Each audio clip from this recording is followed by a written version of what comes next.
all that.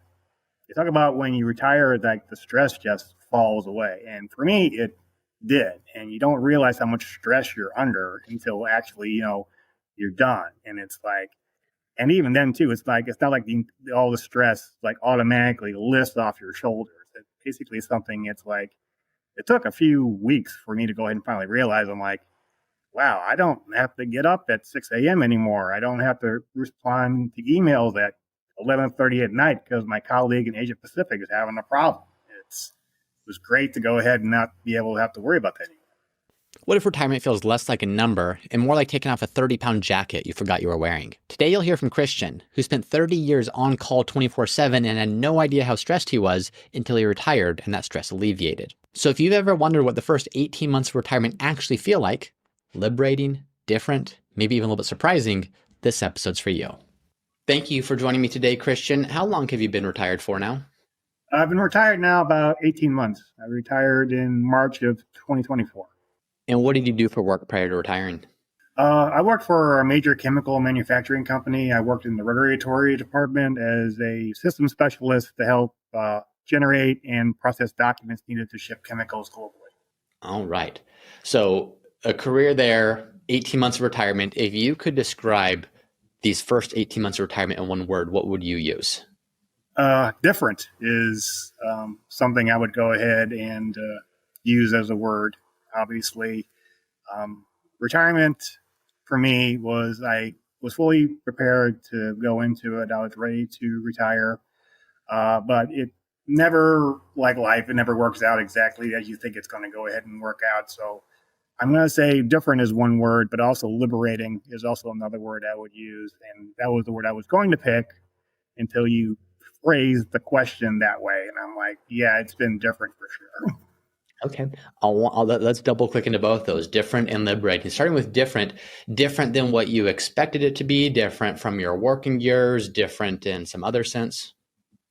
Just different and just in how I felt after I was done working. It's like for over 30 years, working in the industry that I work in and doing the work that I did, I was on call pretty much 24/7. I worked for a global company, and it was like there was very few hours a day where essentially there was any downtime. And if there was an issue or a problem, it needed to be addressed right away, or else we couldn't, ship our products. And so it needed to be taken care of right away. And then after I retired, it was like, all that. You talk about when you retire, like the stress just falls away. And for me, it did. And you don't realize how much stress you're under until actually, you're done. And it's like, and even then too, it's like, it's not like all the stress like automatically lifts off your shoulders. It's basically something, it's like, it took a few weeks for me to go ahead and finally realize, I'm like, wow, I don't have to get up at 6 a.m. anymore. I don't have to respond to emails at 11:30 at night because my colleague in Asia Pacific is having a problem. It was great to go ahead and not be able to have to worry about that anymore. I hear that quite a bit, and I want to hear it in your words of people saying, I had no idea how stressed I actually was until I retired and that stress started to dissipate. What was the moment where you realized, oh my goodness, I did not even realize how much stress I was under? Was there something that hit you? Like, what did that feel like for you to realize, I have that epiphany that the stress is starting to fade away? Just the way I felt physically, honestly. It was like, I always felt when you're working, it's like, there's stuff you have to do, you need to do to get done. You're always, I need to always be on. And so once I got off, it was kind of like, I didn't feel the need to go ahead and have to do things. Even the stuff I wanted to do for a hobby, like my hobbies, it's like, when you're working, you try to go ahead and fit in your hobbies in between the time when you're working and around family stuff and whatever else you got going on.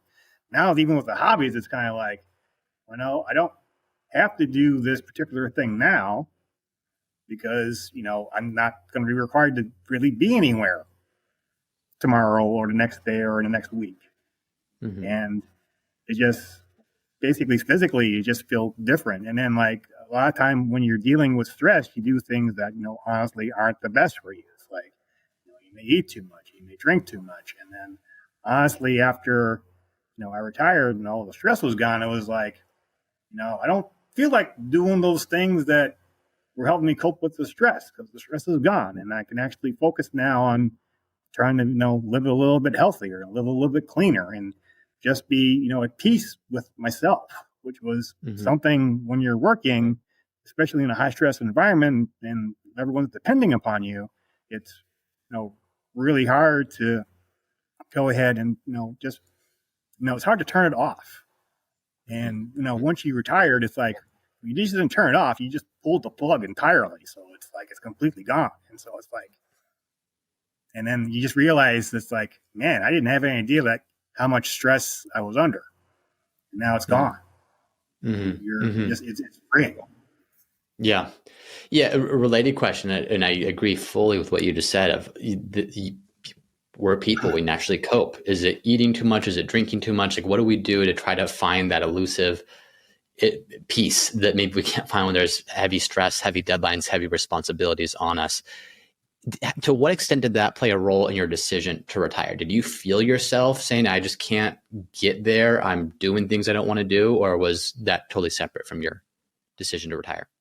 That was completely separate, because I had a clear indication back in 2017 that I wanted to retire. So I took a long time getting ready to actually go ahead and retire. And I think I kind of mentioned previously, you don't realize how much stress you're under until actually after the stress is gone. It's kind of like walking around with like a 30-pound jacket on. It's like you walk around with a jacket on for a long time. It's like after a while you fail to notice it's there. You're just carrying it. And once you realize, I'm like, oh, I can just take this thing off, you're like, well, I feel a lot better now. It's like, granted that stress probably strengthened me to some things, but honestly, it's like it was still weighing you down. But honestly, it's like my decision to retire was completely separate from that. It's like even though my job was a lot of stress, it was a great job. I was very blessed and very fortunate to work for the company I worked for. I had a great team of people who I've worked with. And when I told them I was going to go ahead and retire, everyone was excited. Everyone was very happy for me. It's not like we hear about some people saying like, oh, don't tell them you're going to retire because they'll just, they'll lay you off and they'll not let you have your benefits and whatnot. My place was not like that at all. They really just, they appreciated me and I appreciated them. They appreciated everything I did. And it allowed me to go ahead and have a very long transition from worker to retiree, and it made me at peace, where essentially once I left, I knew everything would be fine. It's like, like everyone was trained, everyone out knew take care of stuff that I was doing previously, and I had no concerns about it at all. Let's go through that transition a bit. I'm going to start with the financial side and then kind of the emotional side. At what point did you actually start? Everyone knows at some point they're probably going to retire, but a lot of people, there's this, I want to retire, I know I want to do something, but for whatever reason, they don't bring themselves to that first piece, which is create a plan. Just create can I do this? Do I have the assets, the income, the whatever? When did you start the financial planning piece, even if it's just back of the napkin numbers? Well, I've always been very diligent about tracking my finances. I've tracked my finances for over 30 years, probably much ever since, probably right around the time I got married. And, my wife was great. We were always on the same page financially. We always coordinated well. And honestly, I mentioned before, 2017. In 2016, my dad unfortunately passed away. And it took about a year or so of going through everything for the assets in the estate to go ahead and be, settled. And then, at that time, after everything was all said and done, and I had everything kind of settled, and even before that, I was taking a look at the numbers at the time, and this was in 2017. So it's like I'd been through the 2008, crash and everything, and went through all of that. But looking at numbers, I'm like, wow, it's like I actually have enough now to where it's like work is optional. And that was back in 2017. And I was like, well, now I can go ahead and actually start planning ahead for it, to go ahead and make sure that when I do get to the age I want to retire, I'm really fully ready and ready to go. And then I kind of shifted to where it's like, okay, I got enough. So let me go ahead and structure it to where essentially when I'm ready to retire, all the other pieces are in place to go ahead and make sure I can actually, pay myself regular income. Mm-hmm. So you have been tracking the financial piece to some extent from the early years of work, and that wasn't anything new. Yep. But 2017 is when you realize I'm at a point where work is optional. 2024 is when you actually retired, so full 7 years later. Was that 7 years because, as you said, you did enjoy a large part of what you did for work, or was that because even though you're financially ready, there was the what do I do in retirement, the psychological side of it? Well, I wasn't really too worried about what I was going to do in retirement. One thing nice about the company that I've worked for is if you retired at or a little bit after 55, but before 65, they gave you additional benefits to go ahead. And really the main thing was it helped cover healthcare, where essentially they provided a service, they'll find you healthcare. And actually, my company actually does give me a subsidy to help pay for healthcare, which is, when you're retired, is one of your major expenses that you're going to have to go ahead and deal with. And so I very much decided at that time, I was like, well, I want to go ahead and wait till 55 because not only do I get this benefit, but then also then too, I had my 401k at my work, and I knew then I could use the Rule 55 to pull off of those assets to go ahead and provide income. And so that's why I kind of decided to go ahead and wait until I was 55. But when I realized that it was like, even though I was ready in 2017, it was like I kind of mentioned this to my wife. It's like, because we had that number, everyone has their number in their head that they talked about, and they said like, well, if we get to this point, it's like we don't have to work anymore. And then I told my wife, well, we're actually at a number. She's like, really? And she's like, yeah. And I'm like, well, we might have to rethink the number. I'm like, well, hey, we talked about this, and so we're there, and actually now we're actually at that number, and we're way past that initial number, and we're doing pretty well. Yeah, I'm interested in that piece right there. So you hit your number. You and your wife had the conversation where they are. And then part of that conversation was, well, do we move the number? What was that simply because it felt safer to have a larger number? Was it because, okay, no, we have to budget in for some buffer or margin if things don't go well? Was it what led to the pushing back of that? Well, it's like it's anything else when essentially when you get to a big point in your life, you're kind of thinking it's like, oh gosh, we worked so hard to get here when we're finally here. And it kind of relates into the one more year syndrome. It's like everyone thinks like, oh, I'm there, but if I do a little bit more, I can do more stuff later on in life. And, I've always been the guy who's ran the numbers, and I looked at all the stuff. And so I always knew we were going to be in a good shape no matter what. And so, but, a lot of times, you have, your partner where essentially it's like, they may not be into as much of numbers as you are. And, it's just something to where, once we talked about it, and then once I finally said we started going over it, and we actually do work with another financial, service, and we actually worked with the fiduciary for a while. Basically we ran the numbers, and it's like, yeah, everything's good. And once they go ahead and they see it's like, it's just not you explaining numbers, but you actually have a third party explaining how the numbers look. It's like, it's a lot more comforting. Mm-hmm. Mm-hmm.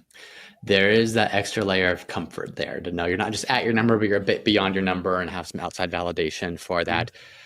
So that happened in 2017. Fast forward 2024, you enjoyed those years, you enjoyed your work, but also it's taking a heavy toll on you. To use your words, there's a 30-pound jacket you were wearing that you just didn't even fully appreciate the fact that it was weighing on you that heavily. Liberation was the second word that you used to describe retirement. Walk us through that, what that was like. What was day one of retirement like for you? Well, unfortunately, when you retire, it's like, even though you're no longer working, you still have stuff to do. It's because when I retired, it's like, well, number one, when you retire, it's like, well, you don't have health care anymore, so you have to get health care. So I had to go ahead and we had to work on that.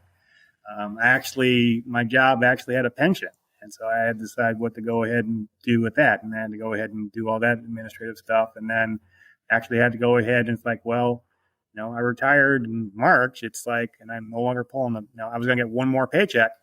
I have to go ahead and decide like, okay, how much money do I want to pull out of my retirement funds or out of my brokerage account to go ahead and pay for, the remainder of the year. And so there was still to go ahead and do. So all that stuff is going on. It's like, I felt like I was like, I kind of changed it. Where I think you and Ari mentioned before, where essentially it's like if you're not working with a financial advisor, you get to become a financial advisor yourself because you're managing all your money on your own. And so I was just started doing that stuff. And then once that it took about a month before we finally got everything kind of like done that needed to get done. And then after that, basically, it's like, okay, I can actually just, let me sit on the couch for a while and relax. And so it was probably like a month after I retired. And it's like, okay, it's like, it started like settling in that I no longer have to be, on the bicycle every single day, riding around. Mm-hmm. And what was that feeling like? So was it just simply the weightlessness of the jacket's gone and you feel free, or do you remember feeling any other emotions or feelings around that? I just really felt essentially it's like I said, when I was working, it's like you always you feel the need to do something. It's like, you're trying to get to the next goal, trying to get to even whether it be, personally, financially or spiritually or something else you have to go do. And then I got to the point where it's like, I don't have to do anything. It's like if I just want to have a day where it's like I just want to get up and read or watch TV or go for a walk, go to the gym, do something. It's like I had complete freedom. It's like my day was like completely open, and it wasn't something that happened. It's like it's not like a switch that goes off. It's a gradual transition, and honestly, it's like I've only been retired about 18 months. Honestly, I think I'm still transitioning. They always talk about the vacation phase, and it's like, okay, it's like I'm still kind of going through the tail end of the vacation phase, and I'm getting to the next point of it. But I just felt that essentially after about a month or so, it's like it was something. It's kind of like letting the air out of the balloon slowly. It's like it's not a big pop. It's just like something you feel slowly over time, and you start to feel really just kind of like lighter overall, not just physically, but also spiritually. Because it's like you don't have this, like I said, you don't have that 30-pound jacket weighing you down. Mm-hmm. Mm-hmm. So what does life look like now? You don't have that 30-pound jacket weighing you down. You took some time to get the actual mechanics in order of where am I pulling money from, getting health insurance set up, getting the pension, that stuff. And you played financial advisor for that month to get everything done. And now you're at the point where there's still things that you have to do. There's still financial decisions to be made, but they're more or less, maybe somewhat on autopilot at this point. With the time that is freed up, what does life look like? Honestly, it just gives me time to spend. Actually, it gives me a lot more time to spend with my wife, which I really love. Is like because my wife left the workforce a few years ago to start a new career as a writer, and so she works from home, which is great. And we're always around each other. We like being around each other, and we just get to hang out. And I think that's really like my favorite thing to do. It's just they talk about redating your spouse, and it's like me and my wife always been very close. We were together all the time. We love being around each other. And, a lot of times we have some days where essentially it's like, what do you want to do today? And she'll be like, well, I don't know what you want to do. It's like, well, I don't know what you want to do. And she's like, well, I got these few things I got to go ahead and do. I'm like, okay, that's fine. And then, we'll be at home and like she'll be off doing her thing and I'll be, somewhere else in the house doing my thing. But then we come together, like we cook dinner together almost every single night. And it's, that's one thing I really love about being retired is just, being around her more often than not. Because that was something that was kind of lacking when I was working because even though like during the pandemic, it was like I got 2 weeks off because the country was shut down. But since my industry was declared essential, I got called back to work 2 weeks after the pandemic hit. And I needed to go ahead. And even though I work remotely, I still need to go back in the office a couple of days a week. And then that was just, again, another thing of stress, especially during the pandemic. But now we just get to hang out, all the time. And I think that's really by far my favorite thing. Yeah, let's talk about that. How has your relationship with your wife changed? Given you said, yeah, we've always loved hanging out with each other, but we just don't have that freedom and that time. And now being retired, you do. What does your relationship with your wife look like today that maybe you didn't have the ability to have it look like while you were working?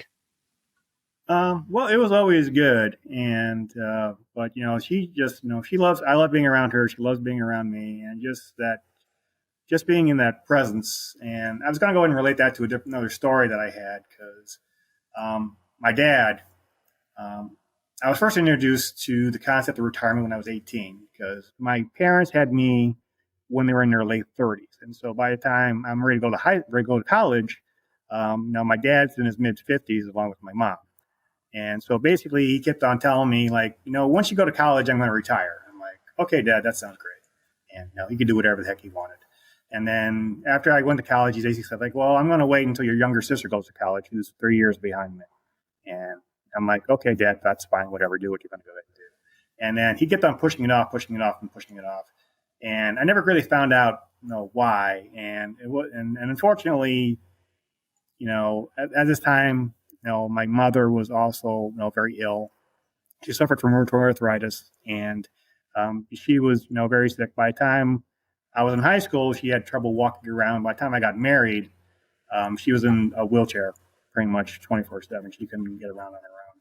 And then she passed away like a year after I got married. And I just thought about that. And then one of the reasons I wanted to retire early and spend time with my wife is because I saw my dad, who basically, even though my mother was ill, he had all this time in between the time when I went. He said when he said he could retire, and before she passed. And it seems to me like that would seem like an inordinate amount of time to waste, not being with the one person that you love more than anything on this planet. And so I really kind of learned from that, and I didn't want to repeat that, especially when I realized I got to the point where it's like, work is optional. Work is great, but it's not the most important thing. The relationship you have with the people you love in your life is by far the most important thing that you'll ever have. It's like that's the thing that keeps you whole.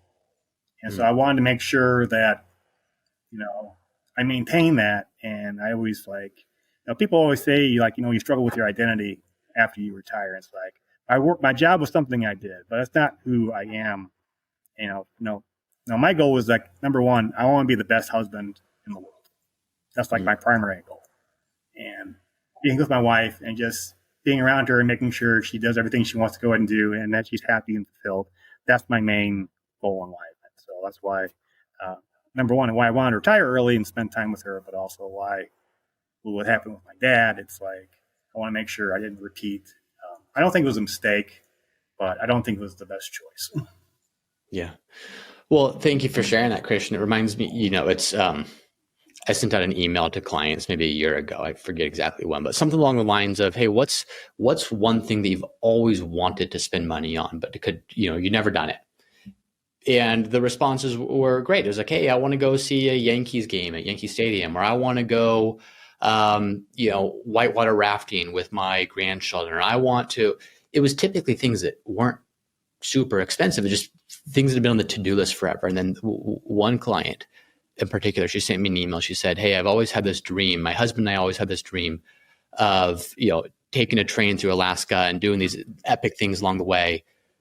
Unfortunately, he passed before we were actually able to do some of this. And I remember that hit me of like, hey, financial planning so much about the things we want to do, the trips we want to take. And it's so easy to keep pushing that off. Kind of these things are important to us, but they never feel urgent. And sometimes we don't get the chance to do the important because we never took the step to retire or to make them happen or to, you fill in the blank. So I appreciate you sharing that because it's that same sentiment of, I didn't want to push off the things that were most important to my life because I could always justify working one more year. I could always justify maxing out my 401k another year. I could always justify paying into Social Security one more year. I could always justify one more bonus, but at what cost? And what you didn't want to fall prey to was, well, the cost of not having my wife in this case, or the cost of not having my health with my wife, or whatever the case might be. So I think that's a really important thing for people to realize as we get so locked into our financial goals and what we want to do in the future that we fail to appreciate not everything we have today is going to be there tomorrow. Our health, our spouse, our family, finance, whatever the case might be. So thank you for sharing that. Going back, so a year and a half or so of retirement now. Do you, and I think you already started to address that, people talk about the honeymoon phase and it feels like a vacation at first, and you start to feel like, okay, I'm drifting. I don't know what I am, who I am, what I want to do. I think you already said, okay, it's not my work. It's so much more than that. But do you ever feel a sense of what next? What do I want to do? Kind of bored, or is that not something that ever crosses your mind? Not yet, anyway. Actually, I'm waiting for the day where it comes across where it's like I'm sitting around and I'm like, I'm really bored, and I just haven't hit that yet. And so I'm waiting for that day, and it's like, and actually, before I retired, my wife discussed like, well, when you retire, you can, do A, B, and C, and I'm like, okay, I'm working on A, a little bit on B, some a little bit on C, and so I have options, to keep me busy. And so I haven't gotten to the point yet to where it's like, I got to the point where essentially it's like, I get up and it's like, I don't have anything to do today, which is not me at all. I'm always going to find something to go ahead and do, even if it's something. It's like, well, the bathrooms need to be clean, so okay, I'll go clean the bathroom. It's like I'm going to go ahead and find something to keep me busy or at least occupied for a while. Yeah, very cool. Being a year and a half in now, if you could talk to Christian 2 years ago, the version of Christian that was thinking about retirement, having an idea what he was going to do, what would you tell him is the same as what he expected versus what would you tell him is going to be different than what he expected? That's kind of an interesting question, because really it's like when I was preparing to retire, I was really trying to keep myself educated on what to expect. And so, basically I would go ahead and tell them it's like, basically if I went to myself and it was 2 years ago, I would be in the midst of probably setting up all the training programs I needed to go ahead and do to get everyone trained, because we had to hire like 3 people to do my job. I would just basically tell them like, listen, once you get there, you're going to feel so much better. It's, you're going to feel healthier. You're going to feel, not as tired as you were previously, and just stick with it. It's like, it's going to be great. Just, keep on going. And it's like, and I'd be like, okay, thanks. And I give myself a nod look, and then you walk away.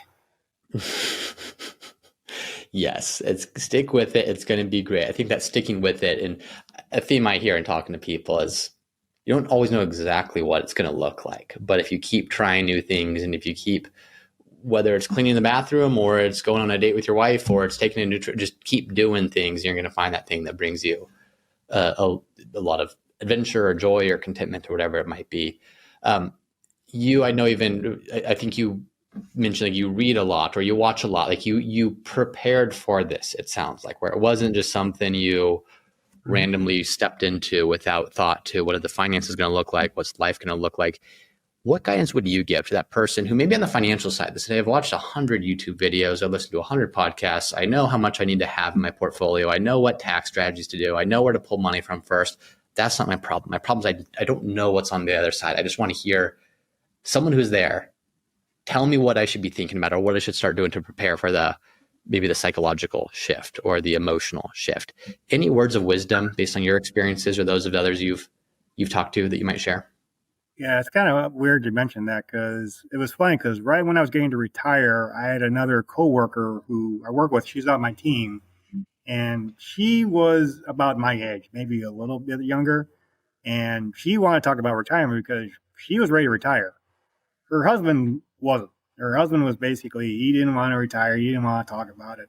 And I would go ahead and say, like, once you got the financial thing kind of pinned down, it's like, really, then you have to go ahead and explore what you want to do. It's like, and that's where it's like, once you educate yourself on the financial part of it, then you need to really kind of like explore the life part of it. What you want to go ahead and do. It's like, and everyone's, choice is going to be different. It's like, for me, it's like, I want to make sure I spend more time with my wife. And there are a lot of people out there where, they have, they're married, but they have children and they have grandkids. They want to spend a lot of time with the grandkids. And they always say you go ahead and, she'd have like 3 or 4 things, outside of, family stuff to go ahead and do to help keep yourself, occupied. And so really you just like, think about something you love doing. It's like I often think about my former director because he was my age and he said he's going to retire at 58 and he's a fisherman. So I'm like, I know exactly what this guy's going to be doing once he retires. He's going to be spending a lot of time fishing and will probably be going on some pretty badass fishing trips, pretty everywhere from like Alaska to the Florida coast to go ahead and catch whatever he can catch. And so I'm not worried about him, at all. But, ideally it's like if you're so tied up with your work identity that you can't really get away from it, then it's like, well, maybe you don't, quit working. Maybe you go part time or you get like a different job, which is less stress. It's like, because some people, it's like, I know some people who go ahead and they worked up until, their 70s. Like a lot of people in my company, it's like, once you got in, you really didn't leave. You kind of like stayed there in the entire time. And so I would go ahead and say to people who are like, if you're thinking about retiring and the financial thing is kind of like pinned down, you have to go ahead and realize the amount of freedom that gives you. And then if you have freedom to go ahead and do pretty much whatever you want, if it's something to where it's like, well, I always wanted to learn how to play piano. I'm like, okay, well, now you can. It's like, maybe I always wanted to learn how to speak Spanish. I'm like, okay, go ahead and do that. Just find something to, keep yourself occupied. And I would just go ahead and say, find something that you, love doing or something that you find interesting. And if you try one thing and it's like, well, I did this for a while, it's not really working out, it's okay to quit. Go ahead and do something else. It's like that's something my mother taught me like when I was like 7. It's like I remember she was, my parents were very insistent that everyone in the family learn to play a musical instrument. And so I tried like 3 or 4 different ones. I remember one day I'm like, I was learning to play the drums. And I just, wasn't getting it. I wasn't having a good time. And it was just really just a drain. And then basically I was getting upset about myself because I was like, I wasn't doing as well as I could. And, and then my mom said like, what, that's okay. Just quit. We'll find something else. And then eventually years later, I found a musical instrument that I did like, and I actually wound up playing that for a long time, which was good. And so I would just say, find something that you're interested in and give it a try. If, like a lot of people play pickleball. It's like a big thing for retirees. It's like, you want to play pickleball? Great. Play pickleball.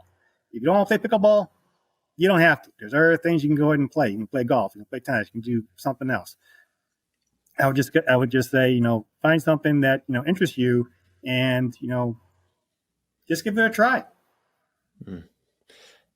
Try new things. Don't be afraid to quit. Lesson from Christian. I'm going to add 2 things just based upon what I'm hearing you say. One is what I'm hearing you say and what I hear a lot of people who have an easier time transitioning to retirement, it's typically because they haven't placed their whole identity in what they did for work. You said very clearly, my identity was not what I did for work. So I think that transition was easier because you had other things that were your identity, not that. So you didn't feel like you were losing a giant portion of yourself. The last thing is because of your experience with your mom and dad, you saw very clearly, there is something that I value more than anything else, and that is my wife. And I'm not going to let anything get in the way of my potential ability to spend the best years of my life with her, uninhibited from the demands of work, the responsibilities of work. So try new things. I'm hearing you say as much as you can, don't place your identity in work, place it in other things. And then 3, understand what's important.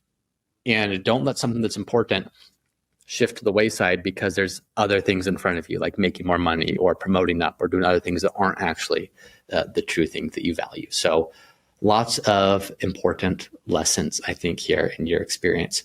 Christian, any final words that you would want to leave listeners with who are wanting to retire, maybe even retire early? Any final words of wisdom that you might want to share with them? Final words of wisdom. Obviously, if you're planning on retiring, whether it be early or what's called on time, do your homework. Like there's so much resources out there. YouTube is a great resource. I'm a big YouTube guy. I'm a visual learner, and so I learn a lot by watching. But if you're not, like there's books and other forms of education out there. There are places, local colleges will have seminars every once in a while. do your homework, get yourself educated, not only about retirement, but have a good financial education as a base before you lead into retirement. And that will go ahead and give you your base on the financial side of it. As for the other side of it is, make sure you have something that you love, whether it be a person or a thing or your dog. And just think about all the great things you can go ahead and do that's going to be great with them. And I want to go ahead and say, when anyone else is watching this, if you're thinking about retirement and you're going to be retiring soon, or if you are retired, I wish you the best on your retirement journey. I think it is by far for me the best stage of life because you get to go ahead and do everything that you want to do, and you're completely free to go ahead and explore anything you want to explore at this point. So that 7-year-old kid inside of me basically is out now in this 56-year-old body. And so I would just say, I hope everyone on their retirement journey has a blast. Love it. Well, thank you, Christian. Thank you for sharing your experiences and wisdom and stories of your retirement journey. Thank you for sharing with all of us. Appreciate you coming on the show to do so. Not a problem.